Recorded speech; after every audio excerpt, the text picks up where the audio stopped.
세 번째 주일을 예배하는 여러분 외에 우리 하나님의 크신 은총이 풍성하기를 주님의 이름으로 축복합니다. 지난주 우리는 베드로 서신을 통하여 믿음의 길에서 우리에게 주신 위대한 유산, 우리를 거듭나게 하시고 산 소망이신 그리스도의 은혜로 하나님 나라를 향할 때 어떠한 시련과 어려움이 와도 금보다 귀한 믿음으로 승리하는 것을 우리에게 말씀하셨습니다. 주의 나라를 향하여 달려 다름질할 때 우리를 넘어뜨리려고 찾아오는 모든 불시험 앞에서 금보다 귀한 믿음으로 날마다 뛰어넘고 주님 나라를 기업으로 누리는 우리 소명의 성도들 되시기를 주의 이름으로 축원합니다. 오늘은 사도 베드로를 통하여 특별히 권고의 말씀을 듣습니다. 사도 바울이 우리에게 믿음의 길을 걸어가는 우리에게 이 권고하는 이 권고는 우리 그리스도인으로 맛도 내고 멋도 잃지 않도록 주시는 사랑의 권고이기 때문에 오늘 2000년 전에 베드로가 우리에게 뭐라고 권고했는지를 잘 들으시고 예수 그리스도를 믿는 성도로서의 삶이 부족하지 않기를 주님의 이름으로 축원합니다. 베드로에게는 평생 마음의 짐과 부담감이 있었죠. 아무리 떨쳐낼래야 떨쳐낼 수 없었던 부담감이 있었습니다. 그것은 다름 아닌 예수님께서 십자가를 지러 나가실 때 나는 저 사람 모른다고, 내가 저 사람이 누군지 모른다고 부인했던 사건입니다. 이 사건을 얼마나 실감나게 부인했는지 마태, 마가, 누가, 요한도 다 기록하고 있습니다. 16세기 후반에 등장한 바로크 미술의 거장이라고 불리는 화가 카라바조가 이 베드로의 순교라는 그림을 그렸습니다. 십자가에 거꾸로 매달려 처형되는 그런 장면을 그렸는데 베드로가 십자가에 거꾸로 못 박힌 뒤에 그 못 박힌 십자가에 베드로가 진 십자가를 일으켜 세우는 역동적인 순간을 그림으로 옮겨 담은 생동감 있는 그림입니다. 베드로는 평생을 살면서 성숙하지 못하여 주를 부인한 것을 너무너무 죄스럽게 여기며 죽을 때조차도 예수님처럼 십자가에 정상적으로 죽는 것이 아니라 나만큼은 십자가에 거꾸로 달려 죽기를 요구했던 사도가 바로 베드로입니다.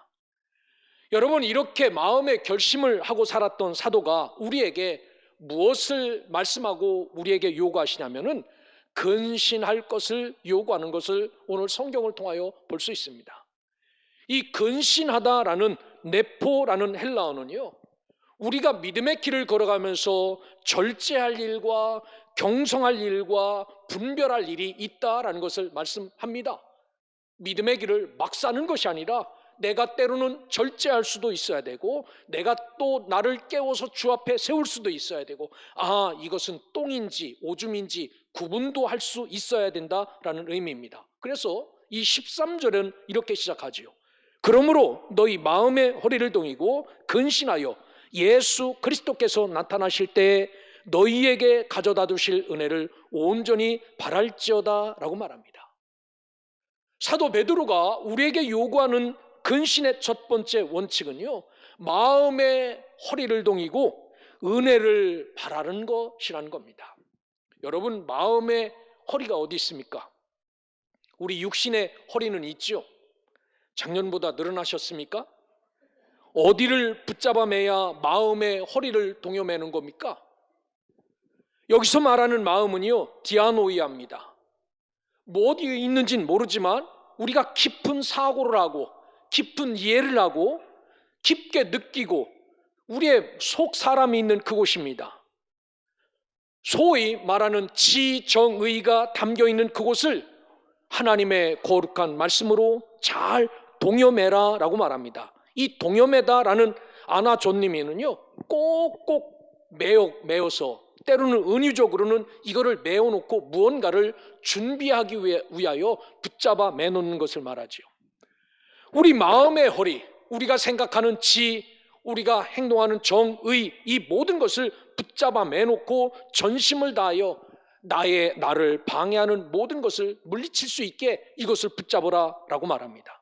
그래서 이렇게 붙잡아 매놓고 주님 오실 때 우리에게 주실 구원의 은혜 아래 있어라 라고 말씀합니다. 이게 자유로움은요, 그 아래 있을 수 없기에 이것을 꼭꼭 붙잡아 매고서라도 주의 은혜 아래, 구원의 은혜 아래 서라 라고 말합니다. 이처럼 육신적으로 살려고 하는 나의 의지, 나의 이해, 나의 느낌, 나의 사고를 그 허리를 꽁꽁 동여매고 근신하여 하나님 앞에 절제하고 경성하고 분별하며 살아가는 우리 소명의 성도들 되시기를 주의 이름으로 축원합니다. 이게 자유로우면 하나님 앞에 믿음으로 살 수 없다라는 겁니다. 두 번째 우리에게 말씀하시는 근신의 원칙은 사욕을 본받지 말라라고 14절에 이야기해요. 이 사욕은 에피디미아라는 헬라어입니다. 이 에피디미아라는 것은요, 금지된 것에 대한 갈망, 욕망입니다. 여러분, 우리가 이 갈망이나 욕망을 가져도 되는데 금지된 갈망, 욕망이 있어요. 적어도 그리스도인들에게는 이런 것들을 갈망하거나 욕망해서는 안 되는 욕망이 사욕, 욕망이라고 말합니다. 14절은 이렇게 말합니다. 순종하는 자녀로서 여러분은 전에 모르고 쫓았던 욕망을 따라 살지 말라라고 말씀합니다. 우리가 지금은 순종의 자녀가 되었습니다. 말씀을 따라 살아가는 사람이 되었습니다. 그런데 예전에 예수 믿기 이전에 예수가 누군지 모를 때는 우리가 사욕과 무지를 쫓아 살았던 사람입니다. 이렇게 금지된 것을 쫓아다니며 좋아하고 갈망했던 삶을 살았습니다. 그런데 오늘 우리가 거듭난 삶을 살고 있으면서도 불구하고 이전에 누리던 육신적인 욕망과 갈망으로 돌아서서는 안 된다라고 성경 우리에게 말해요. 가끔가다 그런 생각 들잖아요. 내가 예수 믿고 모든 것 다 잊어버렸다. 예전에 재미도 있었고 예전에 육신적인 즐거움도 있었는데 그때로 다시 돌아갈까라고 하는 이 욕망이 슬슬 싹튼다라고 말합니다. 여러분, 이것을 절제하고 이것을 경성하고 이것을 분별하라라고 말합니다. 사도 바울은 이것을 경성하고 절제하는 삶을 살라라고 말하죠. 갈라디아 교인들에게 바울은 뭐라고 이야기하냐면요, 육신의 일에 대해서 우리에게 이야기합니다. 그 육신의 일은 분명하다는 겁니다. 우리가 하고 싶은 일은 음행, 더러운 것, 호색하는 것, 우상숭배, 주술, 원수 맺는 것, 분쟁, 시기, 당짓는 것, 분열, 이단, 투기, 술취함, 방탕함, 이런 것들이 우리 육신적인 일, 우리 육신이 하고 싶은 일이다라고 사도 바울이 갈라디아 교인들에게 이야기해요. 아무리 그 시절이 그립더라도 여러분, 절대로 사욕을 본받지 말라라는 것이 베드로의 권면의 말씀임을 기억하고 오늘 우리는 믿음의 길에서 아무리 예전의 삶이 그립고 정말 그 삶으로 돌아가고 싶더라도 오늘 우리는 십자가만 바라보고 살아가는 믿음의 백성들 되시기를 주의 이름으로 축원합니다. 세 번째 사도 베드로가 우리에게 요구하는 근신의 원칙은요, 행실을 거룩하게 하라라는 그러한 15절의 말씀입니다. 그리스도인들의 빛과 소금 같은 맛은 무엇일까 고민해 보셨습니까? 내가 어떻게 살아야 참 너 예수 믿는 사람답게 산다라고 한번 고민해 보셨습니까? 오늘 사도 베드로는 여러분들이 나가서 예수 믿는 자로 잘 살기 위해서는 거룩하게 사십시오라고 말씀합니다. 그래서 15절에는 오직 너희를 부르신 거룩한 이처럼 너희도 모든 행실에 거룩한 자가 되어라 라고 말씀합니다. 우리 하나님이 거룩하시다는 겁니다. 거룩한 하나님께서 우리를 불러주셔서 너희도 거룩하여라 라고 말하는데 모든 행실에서 거룩하여라 라고 말합니다.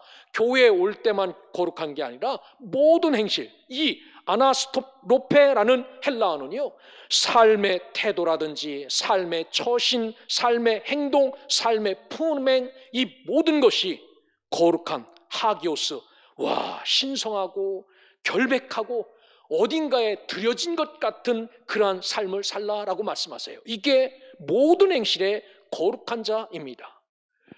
다른 사람들이 우리 태도와 처신과 행동을 느끼고 우리를 평가할 때 맛은, 야, 너 거룩한데, 너 신성한데, 너 결백한데 라는 겁니다. 바로 이런 삶의 모습이 오늘 하나님의 백성으로의 삶을 살아라 라는 말씀입니다. 다른 사람들이 우리의 행동을 볼 때 그분의 언어가, 그분의 행동이, 그분의 습관이 참 내가 요즘 보기 쉽지 않게 누군가에게 드려진 것 같은 삶을 보여준다. 이게 바로 모든 행실의 거룩한 자입니다. 그래서 사도 베드로는 이렇게 살 수 있도록 근신하라, 분별하고 절제하고 경성하라 라고 우리에게 부탁합니다. 우리가 세상에서 자주 듣는 말씀이 있어요. 옆에 분한테도 이런 말을 종종 듣는 사람이 있습니다. 어떤 말이냐면은 예수 믿는 것들이 더하다라는 그런 말입니다. 여러분 듣지요? 안 듣습니까? 세상에서 예수 믿는 것들이 더하다는 말입니다. 뭐가 더하다는 이야기입니까? 예수 믿는 사람들의 특징은 그 행실에서 거룩함이 눈꼽만큼도 없다라는 말입니다.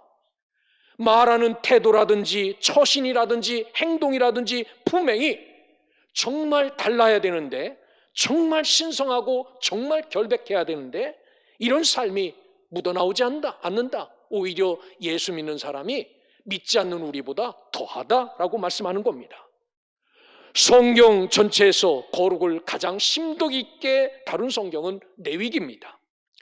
레위기를 요약하면 하나님께서 허락하신 땅에서 택하심을 받은 백성들이 어떻게 살아야 하는가라고 말할 때 거룩하게 살아라 라고 말씀합니다. 그래서 하나님의 요구도 거룩입니다. 예배도 거룩입니다. 생활도 거룩입니다. 먹는 것도 아무거나 막 먹는 것 아닙니다. 거룩한 것만 먹어야 됩니다. 입는 것도 다 옷이라고 아무거나 입을 수 없습니다. 하나님이 정해놓은 거룩한 옷을 입고 다녀야 된다라고 말씀합니다. 사랑하는 소명의 성도 여러분, 거룩하라는 이 말씀 앞에 거룩함과 섬결함이 회복되어 이 땅에서 하나님의 자녀답게 살아가는 나 그 사람 만나고 요즘 세상에 이런 사람 처음 만났다라고 말할 만큼 여러분들 가운데 성실함과 신실함이 풍성하여 하나님 백성다운 삶을 잘 살아갈 수 있기를 주의 이름으로 축원합니다. 그래서 베드로는 말합니다. 나도 거룩하다. 하나님도 나도 거룩하다라고 말하면서 여러분들도 하나님이 거룩한 것처럼 거룩하셔야 된다라고 16절에 말씀합니다.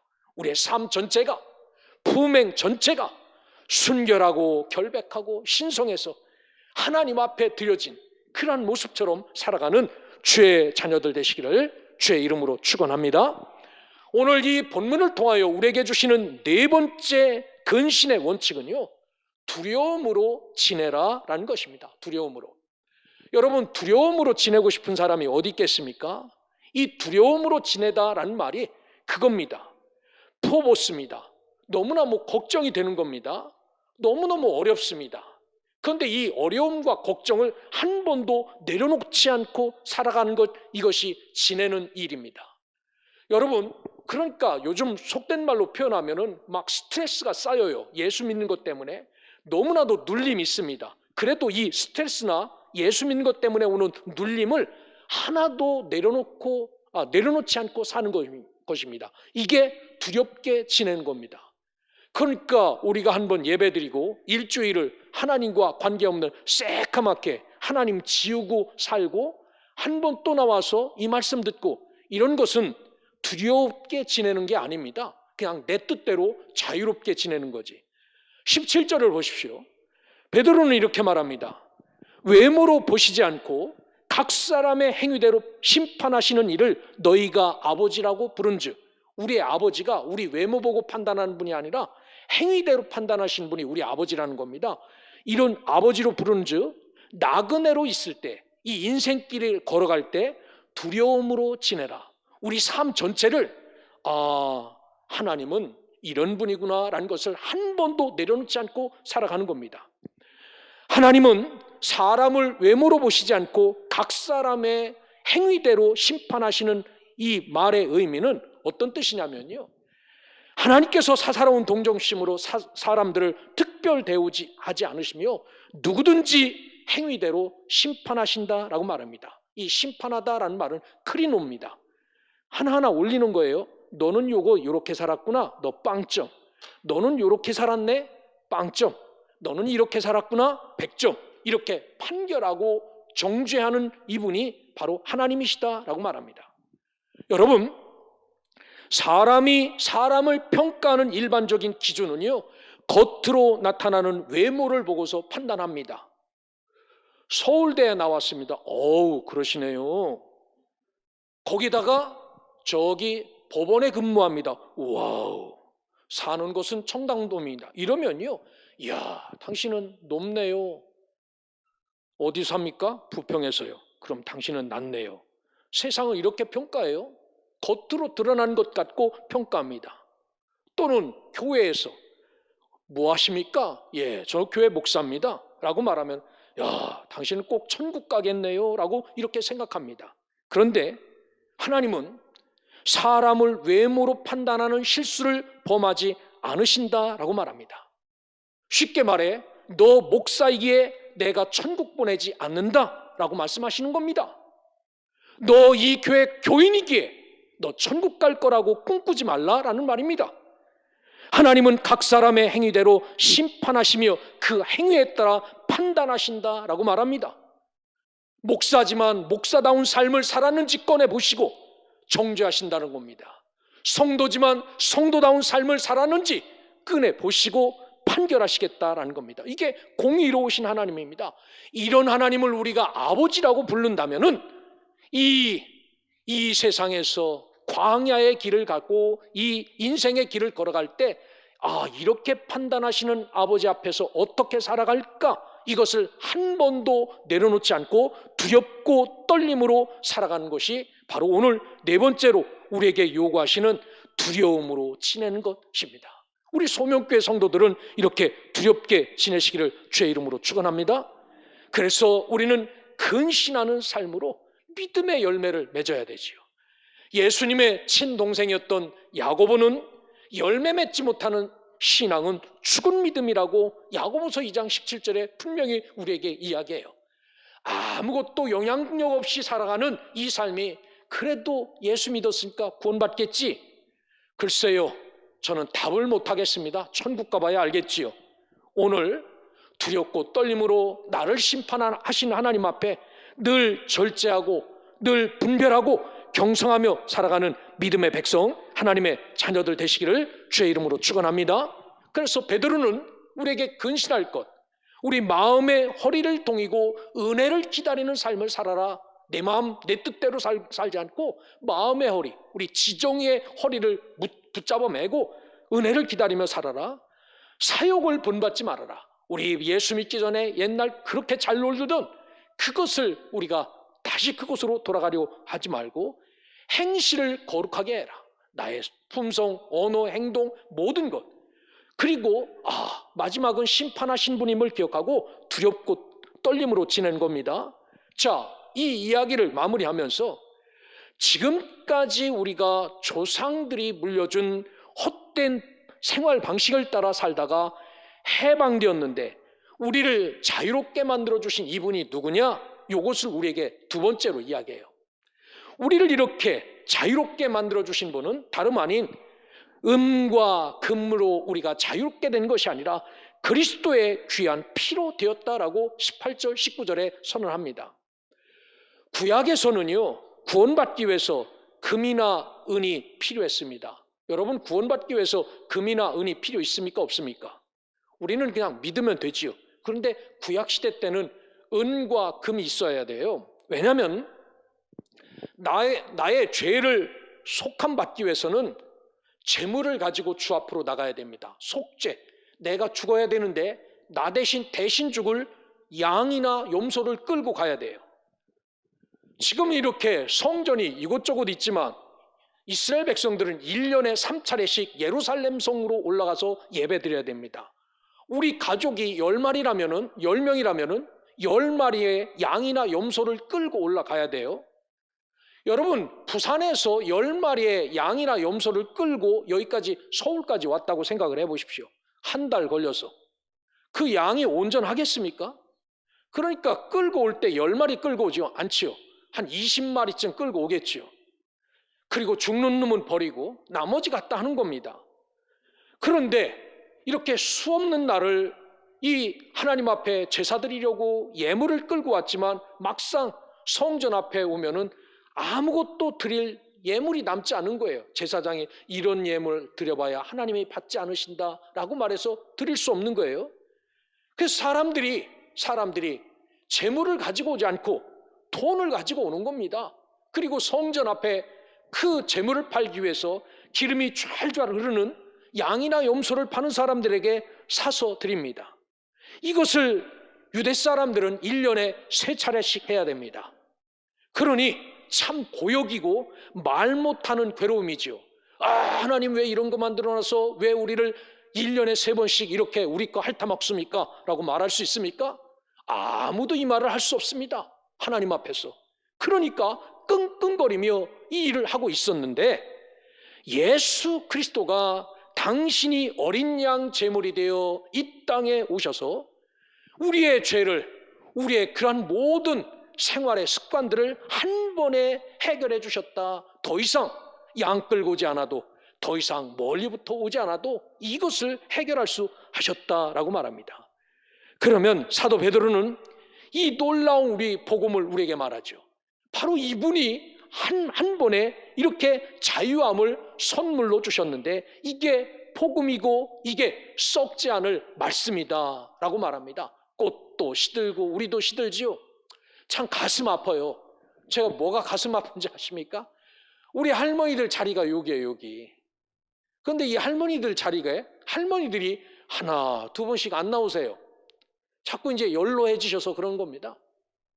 이게 인생 아닙니까? 장사 없지요. 뭐 이 꽃은 천년 만년 가는 거 아니지 않습니까? 조금 있으면 시들고. 그래도 지워지지 않는 하나님의 말씀이 있다라고 말씀합니다. 그러면은 이 예수가 어느 날 뜬금없이 자기가 혼자 이 땅에 내려와서 내가 너희들 이렇게 해줄게 라고 했다고 하는가? 사도 베드로는 아니다라고 말합니다. 이것을 더욱 상세하게 이야기하지요. 20절에 보면 그는이라고 말합니다. 구원자 예수 그리스도는 창세 전부터 미리 알리신 바 된 자였다라고 말합니다. 베드로의 이야기입니다. 그가 어느 날 갑자기 이 땅에 태어난 것이 아니라 하나님께서 예언하시고 계획하시고 세우셔서 처음부터 그렇게 마무리하셔서 이분을 세웠다라고 말합니다. 그리고 20절 후반에 보면 그는 예수 그리스도는 말세에 너희를 위하여 나타나신 바 되었으니 라고 말합니다. 하나님의 말씀이 미리 예언하시고 정하시고 그 예수가 그렇게 이 땅에 태어났다라고 말씀하십니다.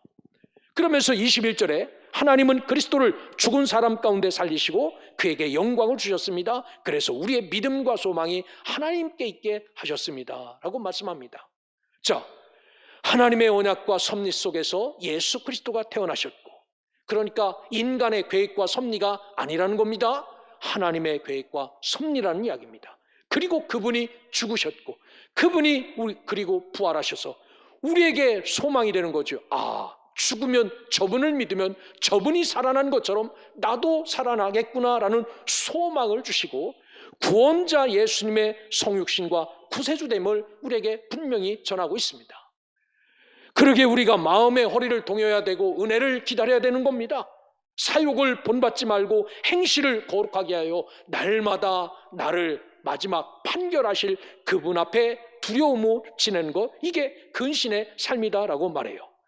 사랑하는 소명의 성도 여러분, 오늘 우리의 구원자 예수 그리스도와 영원히 동거하기 위해서 저와 여러분은 베드로가 권면하는 이 말씀처럼 근신의 삶을 잘 살아가기를 주의 이름으로 축원합니다.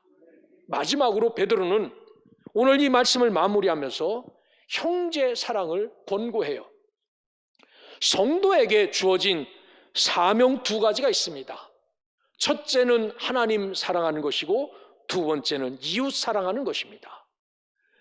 하나님 사랑의 최고의 표현은 예배입니다. 하나님을 높이 나를 낮추는 배. 예배가 되지 않는다고 하지 않으며 하나님을 사랑하는 것은 거짓인 말입니다.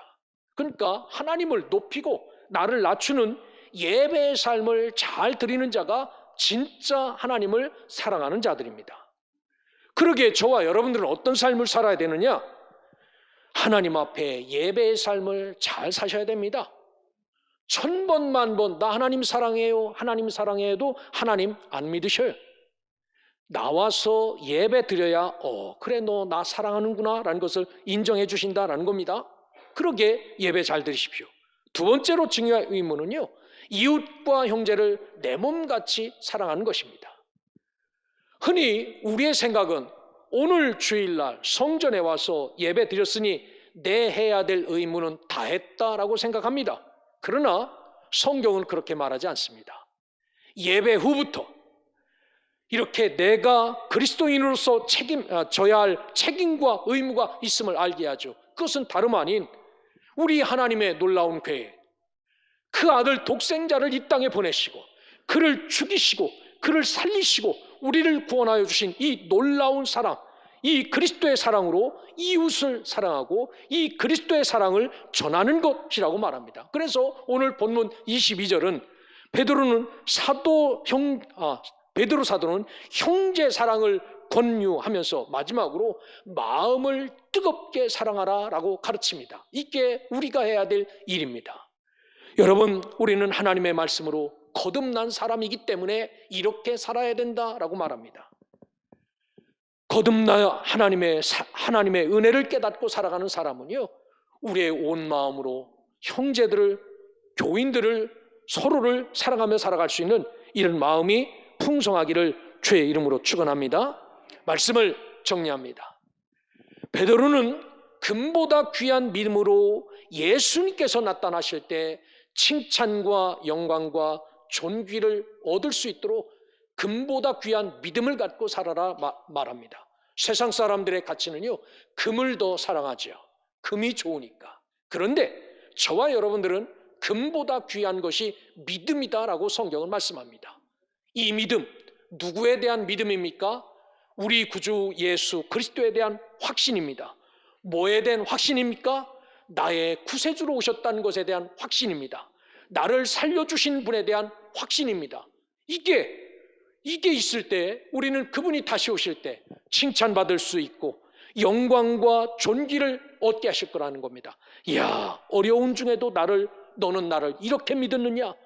내가 힘들고 아플 때도 나를 이렇게 인정해 줬느냐라고 영광과 존귀를 주신다라는 겁니다. 그러면 이런 자들이 오늘 가져야 될 그런 삶은 근신해야 되는 겁니다. 뭔가 절제하고 내가 하고 싶은 거 내 마음대로 내 생각대로가 아니라 절제해야죠. 우리의 마음의 허리를 동이고 은혜를 기다리는 것, 우리가 해야 될 일이라는 겁니다. 사욕을 본받지 않고 하나님의 뜻을 기억하며 사는 것, 우리의 행실을 거룩하게 만드는 것, 두려움으로 지내서 혹시나 내가 이 믿음의 길에서 떨어지지 않았나 나를 판단하고 이 가운데 세우는 것, 이것이 우리의 삶이다라고 말합니다. 그리고 우리의 구원은 이렇게 금과 은으로 구원받은 것이 아니라 그리스도의 귀한 피로 구원받는 것이기에 이 놀라운 사랑을 우리가 깨달았다면 이 사랑을 이웃에게 나누며 형제를 뜨겁게 사랑하는 것이 베드로의 권면의 말씀임을 기억하고, 이 세 번째 주일에 저와 여러분들도 우리 마음의 허리를 동이고 은혜를 기억하면서 사욕을 본받지 말고 행실을 거룩하게 하여 두려움으로 형제 사랑을 뜨겁게 하며 살아가는 믿음의 백성들 되시기를 주의 이름으로 축원합니다.